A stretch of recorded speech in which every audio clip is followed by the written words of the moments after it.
Buenas tardes, Grupo 3. Los integrantes son Socorro Benavides Astudillo, Mauricio Becerra Delgado, José Manuel Molano, Silvio Alexis Buitrón Pinto, Steven Mestizo. Nuestro tema es la epilepsia. Bienvenidos. Bueno, ahora le vamos a hablar acerca de la etimología y la definición. La epilepsia es una enfermedad crónica caracterizada por uno o varios trastornos neurológicos que dejan una predisposición en el cerebro para generar convulsiones recurrentes, que suele dar lugar a consecuencias neurobiológicas, cognitivas y psicológicas.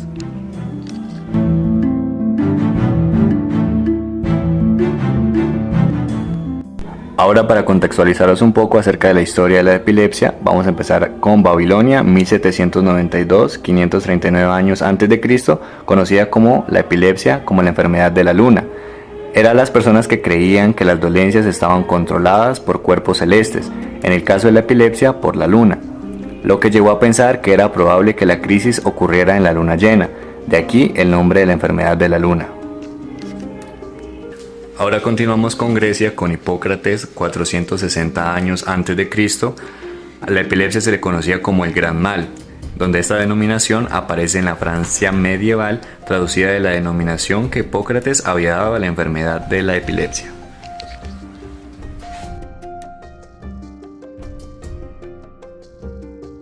Seguido de Grecia tenemos a Roma con Galeno de Pérgamo, 90 años antes de Cristo, con la teoría de los fluidos, la sangre, la bilis negra, bilis amarilla, la flema, por lo que la causa de la crisis convulsiva era la acumulación de la flema en la cabeza. Luego de los ataques, el exceso de flema era eliminado por la boca.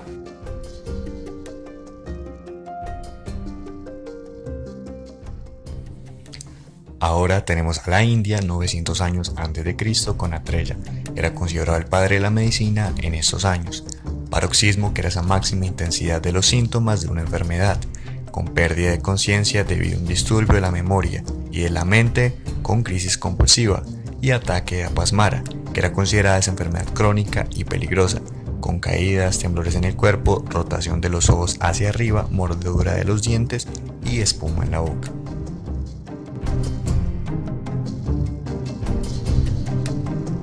A continuación les mostraremos los tipos de epilepsia más comunes en la actualidad, en base a las características de las convulsiones y en algunos detalles sobre los síntomas epilépticos más comunes.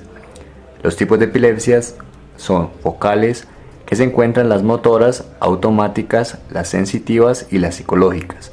Dentro de las generalizadas tenemos la de ausencia, atónica, tónico-clónica y mioclónica. Para que les quede un poco más claro, nos va a explicar el doctor Ricardo Ceales acerca de las crisis epilépticas.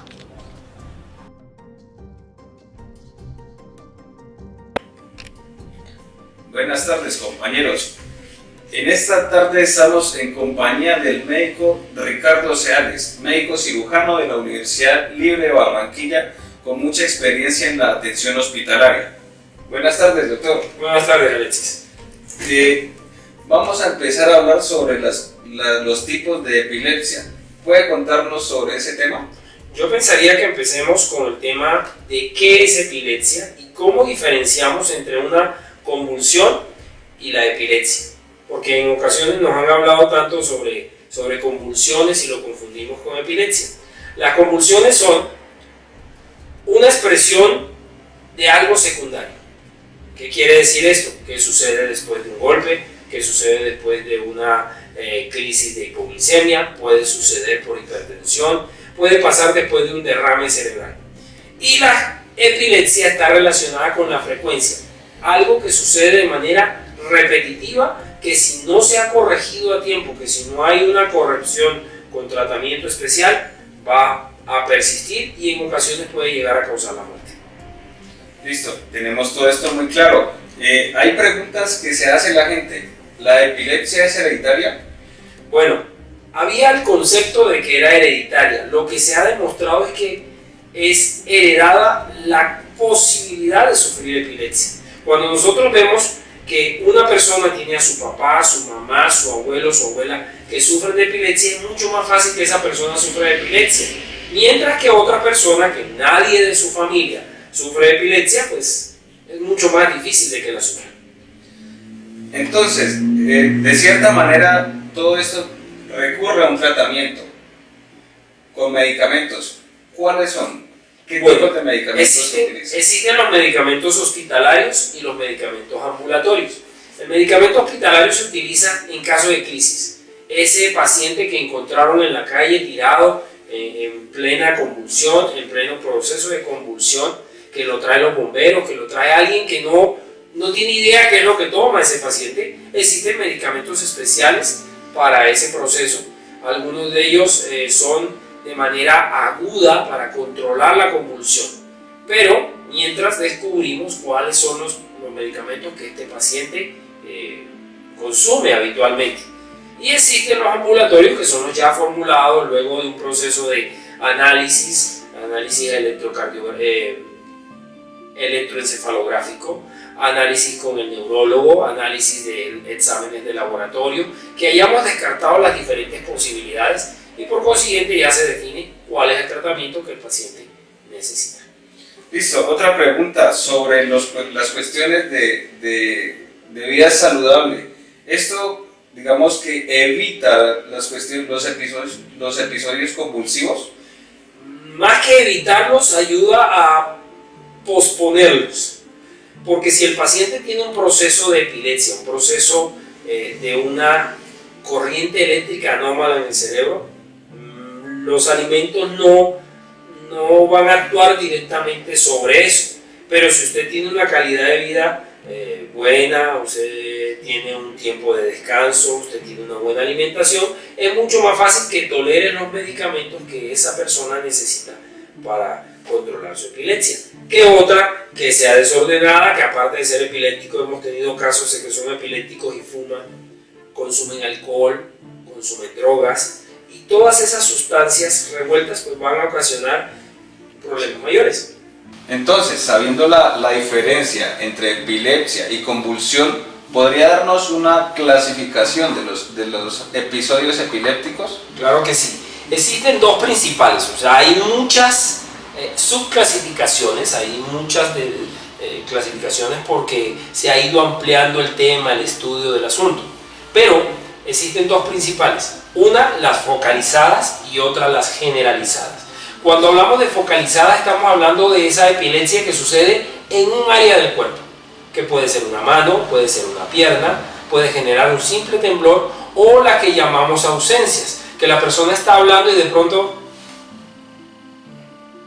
y de un momento a otro vuelve a su conciencia y no reconoce que le acaba de suceder algo. Mientras que las generalizadas son aquellas en donde todo el cuerpo participa, todos los grupos musculares participan y pueden ser subdivididas en tónicas, clónicas o conjuntas, tónico-clónicas, y entonces van a ocasionar mayores lesiones que las focalizadas. Y aquí la diferencia es que las generalizadas, la persona no tiene conciencia, se desconecta totalmente. Cuando termina el proceso de la convulsión o la crisis convulsiva, la persona no sabe qué le acaba de pasar, no tiene ni idea de lo que le sucede, pero queda cansado, se puede haber mordido la lengua, puede haberse dado un golpe, puede haberse lesionado. Y si persistiese ese cuadro de epilepsia o ese cuadro de convulsión, se podría dar algo que se llama estatus epiléptico. El estatus epiléptico es que no se detiene hasta que no le apliquemos un medicamento que subyugue las convulsiones. Bueno, teniendo en cuenta todo lo que nos ha dicho, ¿qué partes del cerebro son las más afectadas en la epilepsia focal y en la generalizada? De acuerdo. Eso es muy variado porque depende de la zona del cerebro donde está lesionado. Pero existen zonas muy importantes a tener en cuenta, que son la zona motora y las zonas sensitivas del cerebro. Dependiendo de la forma en que se afecte esas zonas, así va a ser la alteración. Si hablamos de una zona motora, lo vas a observar con alteración de los movimientos. Si hablamos de zona sensitiva, lo vas a observar con las ausencias. Entonces, dependiendo de la zona del cerebro afectada, por ejemplo, las epilepsias ocasionadas por traumas, cuando hay un golpe, pues por ejemplo en una moto, una caída de una bicicleta, un trauma en su propia altura en deslizamiento, fácilmente puede ocasionar una lesión tal en el cerebro hay una mala recuperación del tejido y por consiguiente queda como en cortocircuito. Y ese cortocircuito, dependiendo la zona del cerebro, puede afectarte el habla, puede afectarte la concentración, puede afectarte la memoria, puede afectar cualquier posibilidad cognitiva del paciente, cualquier habilidad cognitiva del paciente. Bueno, teniendo en cuenta todo el daño que se causa a nivel cerebral, y estamos hablando de las conexiones neuronales y muertes neuronales. Sí. Las neuronas, una vez pasa un episodio epiléptico, ¿se vuelven a procrear o hay algo o quedan así? Depende del tiempo. Depende más del tiempo de la convulsión. Por ejemplo, los niños pequeños menores de 5 años presentan las convulsiones febriles. Estas convulsiones, si nosotros controlamos la causa de la convulsión, que es la fiebre, nunca vuelven a suceder.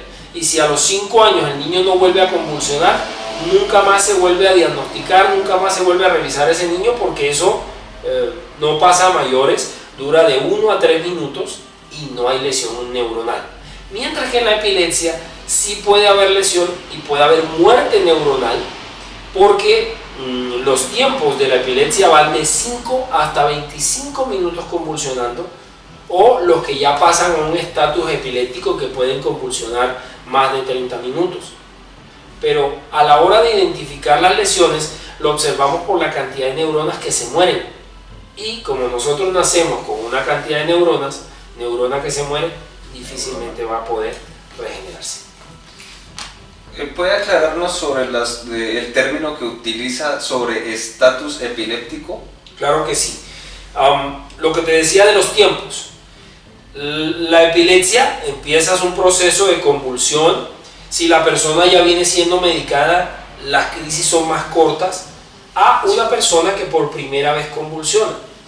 Tal es la posibilidad de convulsión o lo repetitiva de la convulsión, que ya se vuelve algo como el péndulo de un reloj, que va y viene, va y viene, va y viene, va y viene, mientras no le corten la trayectoria, ese péndulo va a seguir sosteniéndose y los movimientos de la epilepsia se van a sostener. Este es el tiempo más peligroso dentro de la epilepsia, el estatus epiléptico, porque es en el tiempo en donde podría darse una parálisis del músculo cardíaco, podría darse una alteración en la circulación cerebral y producir la muerte. Para llegar a la muerte en el estatus epiléptico, estamos hablando de un tiempo de aproximadamente... No, aquí se considera que más de 10 minutos es estatus epiléptico, pero la posibilidad de morir depende de cada persona. No es la misma condición de una persona que no ha tomado medicamentos a una persona que sí los ha tomado, o una persona que está mal medicada, o una persona que no sabemos cuánto tiempo lleva en estatus epiléptico. O sea, ya es una condición, el riesgo se da entre más tiempo convulsione, mayor riesgo de muerte. Por eso la importancia a la hora de llegar a urgencias. La persona debe llegar a urgencias y lo primero que hacemos es bloquear la convulsión. Después miramos qué tipo de convulsión es, si es sensitiva, motor o mioclónica, si es de un comportamiento de otro. Lo que nos interesa en el momento de la crisis es lograr frenar la convulsión. Después miramos de dónde viene la causa. Doctor, en las conversaciones anteriores hablamos de unos medicamentos. ¿Puede comentarnos qué medicamentos son los aptos para una persona? Existen unos medicamentos de ataque, ¿no? Los medicamentos a nivel hospitalario se llama Epamin, ¿no? Es la fenitoína sódica. Ese medicamento lo utilizamos de forma de impacto inmediato. El paciente llega en medio de una convulsión y es como la primera elección para nosotros, porque responde en el margen de 1 a 5 minutos para poder controlar la convulsión. En ese orden de fortaleza farmacológica encontramos la carbamazepina, pero la carbamazepina puede tener un proceso un poquito más lento de 5 a 10 minutos. ¿Cómo nos enfocamos para poder saber qué medicamento? Dependiendo la agresividad con que llega la convulsión, dependiendo el tiempo que nos hablen los que vienen con el paciente. No es lo mismo el paciente que estaba en su casa con su familia, que conoce el tratamiento, a un paciente que iba por la calle, cae al suelo, no sabemos quién es, lo recogen, lo llevan al hospital y dicen lo encontramos moviéndose así. Entonces depende de eso la cantidad de medicamentos o la cantidad de sustancias que nosotros le vamos a aplicar en su momento. ¿Qué buscamos? Controlar primero la convulsión con la fenitoína, con la carbamazepina, para luego empezar a trabajar conforme a lo que se necesite con ácido valproico, con fenobarbital, sustancias que son conocidas como anticonvulsivantes, pero que en el paciente epiléptico nos va a nivelar, a nivel cerebral nos va a controlar esas corrientes anómalas que tiene. Listo, conocemos sobre estos medicamentos. ¿Hay efectos secundarios en la persona que consuma esta clase de medicamentos? Como todo medicamento tenemos efectos secundarios. Los que más se presentan es a nivel sensorial, a nivel de estado de ánimo. Son pacientes que eran muy activos antes de iniciar tratamiento y con estos medicamentos pueden tornarse hipoactivos, como que el habla es más lenta, el pensar también se vuelve más lento. Todo depende de la sensibilidad. Hay pacientes que toman ácido valproico toda su vida, son totalmente normales, trabajan, estudian, hacen todas sus actividades, y hay otros pacientes que solamente con una dosis el paciente se apaga, se duerme. Entonces todo depende de la evaluación y el seguimiento que el neurólogo tratante pueda hacer en él. Bueno, para dar cierre a la entrevista, ¿nos podría dar algunas recomendaciones para en el momento que se nos presente algún tipo de un episodio epiléptico en una persona? ¿Qué debemos hacer? Muy buena pregunta. ¿Qué nos pasa cuando vemos a una persona que cae al suelo y empieza a convulsionar? Tenemos la tendencia a caer o a entrar en pánico. Debemos tranquilizarnos mientras vamos llamando a una ambulancia o llamando a los paramédicos. Debemos procurar porque la persona no se golpee. Si tenemos almohadas a la mano o si de pronto una chaqueta para ponérselo debajo de la cabeza, porque los movimientos pueden ocasionar mecanismo de martillo y la persona puede autolesionarse. Estar muy pendiente de la lengua, muy pendiente de que la persona, si está apretando los dientes, tratar de colocarle algo blando, pero que no permita que la persona se muerda la lengua, porque muchos se han dado casos de lesiones con la lengua. Además debemos tratar de mantener la boca abierta con el fin de que no se trague la lengua. Suena extraño esto, pero la persona puede enroscar la lengua hacia atrás y obstruir la vía aérea. Entonces debemos siempre procurar de que su vía aérea sea protegida. Pero lo más importante es llevarla pronto a un servicio de urgencias. O sea, no entrar en pánico, sino moverse todos en pro de llevarlo a un sitio, o que si de pronto está el familiar y que conoce el medicamento, pues puede facilitar las cosas. Pero la gran mayoría de las veces estos pacientes se han descuidado con los medicamentos, están por la calle, entran en crisis. La mejor reacción, llamar a paramédicos e irle controlando el espacio, evitar que se lesione mucho más. ¿Alguna posición, digamos, en el momento de la convulsión que sea como más apta para evitar golpes? No sé, tal vez sentarlo. Qué bueno que me recuerdas eso.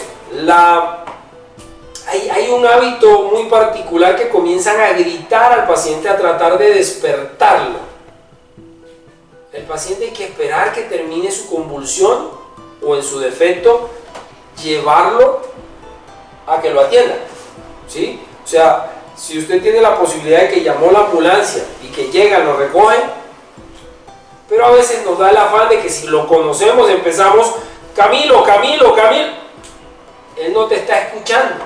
Él lo que necesita es que lo protejas, necesita que le coloques cosas para que no se golpee la cabeza, necesita que le coloques cosas para que no se lesione la lengua. O sea, evitar que por ejemplo, si está cerca de un barranco, pues hay que ponerle algo para que no se vaya, porque garantizado que se vaya, él no se va a dar cuenta.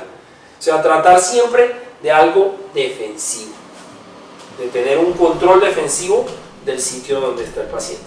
Listo, en este orden de ideas también he escuchado que, por ejemplo, una persona que convulsiona lo esencial no es dejarla boca arriba, sino dejarla como de perfil acostado. Esto es por alguna... Se debe colocar de lado. Es mejor colocar de lado debido a que fácilmente la persona con su lengua se puede ahogar, o en su defecto por los movimientos musculares puede generar la reacción de vómito. La persona puede vomitar y si está boca arriba, ese vómito se vaya hacia los pulmones y se puede ahogar con su propio vómito. La persona no es consciente de lo que está pasando. Entonces, lo más cómodo es colocarlo de lado, que si vomita, ese vómito va a salir, va a poder eliminar. Porque a muchos les sucede que están comiendo y empieza la convulsión. Están llenos de comida y usted lo coloca boca arriba, esa comida va a devolverse, pero se va a ir hacia pulmones. Por eso lo importante de que se coloque de lado. Bueno, para dar final, entonces le damos un agradecimiento al doctor Ricardo Ceales, agradecido de tenerlo aquí en nuestro programa. Vale que sí, muy amable por la la próxima invitación. oportunidad. Los síndromes epilépticos. Cuando un paciente presenta una serie de signos y síntomas muy característicos, además de pruebas complementarias que corroboran el diagnóstico, como un electroencefalograma, radiologías o pruebas genéticas, es posible incluirlo dentro de algunos tipos de epilepsias llamados síndromes epilépticos. Los más comunes son la epilepsia mioclónica juvenil, el síndrome de Lennox-Gastaut y el síndrome de epilepsia del lóbulo temporal mesial. Tienen una base genética y puede desencadenarse por falta de sueño, alcohol o estrés. El síndrome de Lennox-Gastaut afecta a pacientes pediátricos y se caracteriza por una tríada de síntomas. El primero es cualquier tipo de convulsión. Segundo, anomalías en el electroencefalograma. Y tercero, alteraciones del conocimiento o cognición. Además, se asocia a enfermedades que provocan disfunción del sistema nervioso central. El síndrome de epilepsia del lóbulo temporal mesial se acompaña generalmente de crisis focales, que se asocia con alteraciones en el hipocampo, estructura cerebral encargada de las emociones y de la memoria. A pesar de ser muy refractaria al tratamiento farmacológico, responde muy bien a la cirugía.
Hola, Sorbo, ¿cómo está? Hola Mauricio, Hola, Tomás, ¿cómo estás? Bien, bien, aquí ando un poquito preocupado. ¿Qué está leyendo? No, aquí leyendo sobre el traumatismo craneoencefálico. Ay, venga, a propósito de eso, necesito que me explique su clasificación. ¿Se me puede explicar, por favor?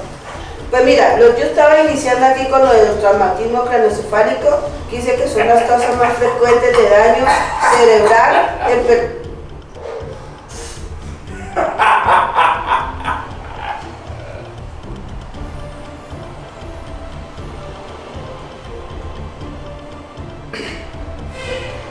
que son en personas de mayores de 40 años, que puede afectar el cerebro porque puede lesionar directamente. ¿Ah? ¿Qué le pasó?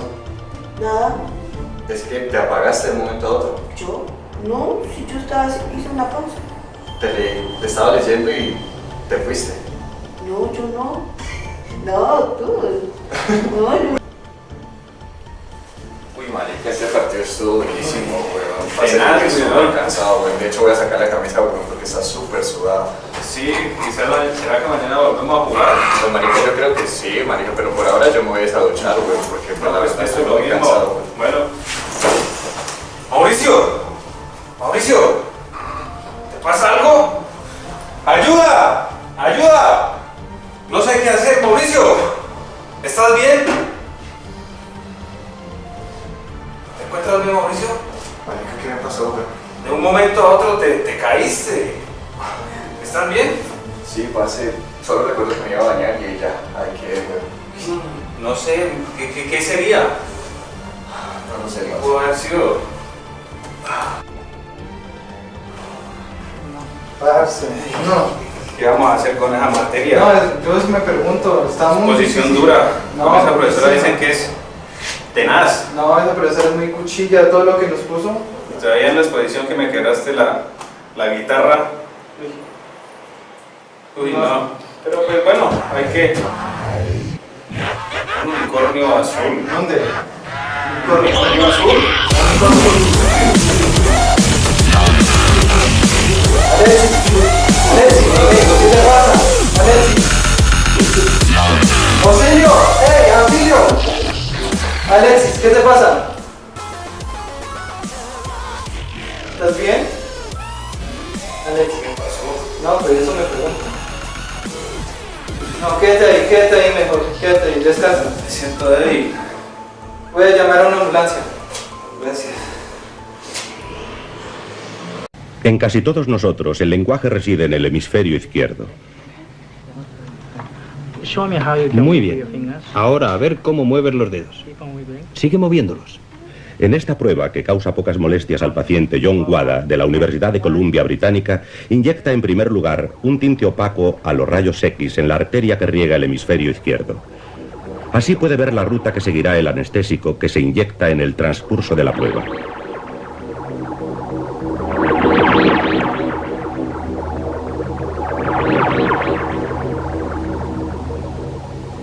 Una serie parecida de radiografías vistas desde arriba muestran cómo el tinte y por consiguiente también la anestesia penetran únicamente en el hemisferio izquierdo.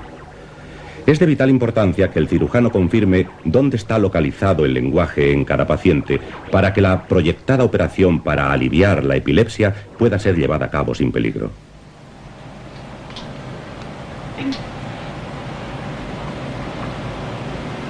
La prueba muestra también cómo el hemisferio izquierdo controla la mano derecha. Ahora empieza a mover los dedos y quiero que cuentes en alto despacio del 1 al 10 y luego al revés hasta el 1. 1, No dejes de contar. 2, 3, 4, 5, 6, 7, 8. Vamos, sigue. La mano izquierda sigue levantada, controlada por el hemisferio derecho que está consciente todavía.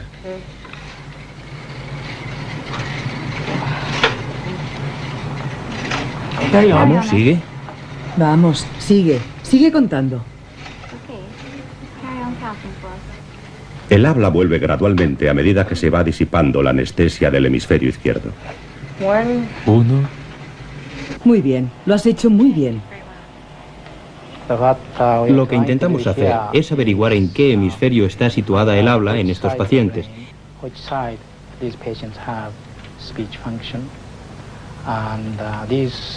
Y es muy importante saberlo antes de llevar a cabo la operación. Aunque el 95% de la población tiene el habla en el hemisferio izquierdo, hay excepciones, y por esta razón es necesario dibujar el mapa del cerebro de cada paciente para evitar que la operación afecte a funciones tan vitales como el habla y la memoria a corto plazo.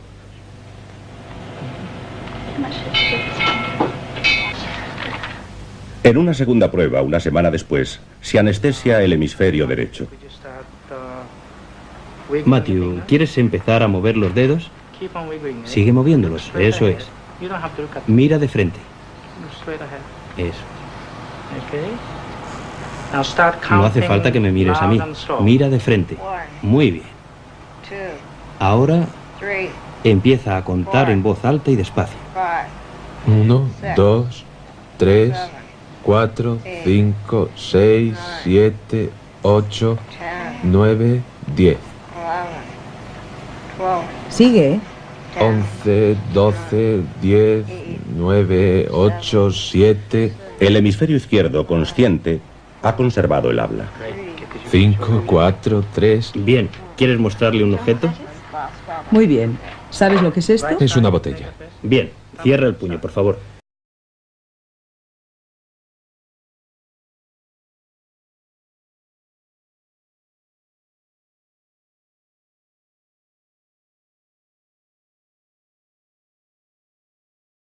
Las personas que creían que las dolencias estaban controladas por cuerpos celestes, en el caso de la epilepsia por la luna, lo que llevó a pensar que era probable que la crisis ocurriera en la luna llena, de aquí el nombre de la enfermedad de la luna. Excelente, Pri. Tenaz esta materia. Yo no sé qué vamos a hacer. En esa posición interrumpiste la guitarra. No, pues estaba muy nervioso, estaba muy nervioso. Uy, pero ni nada.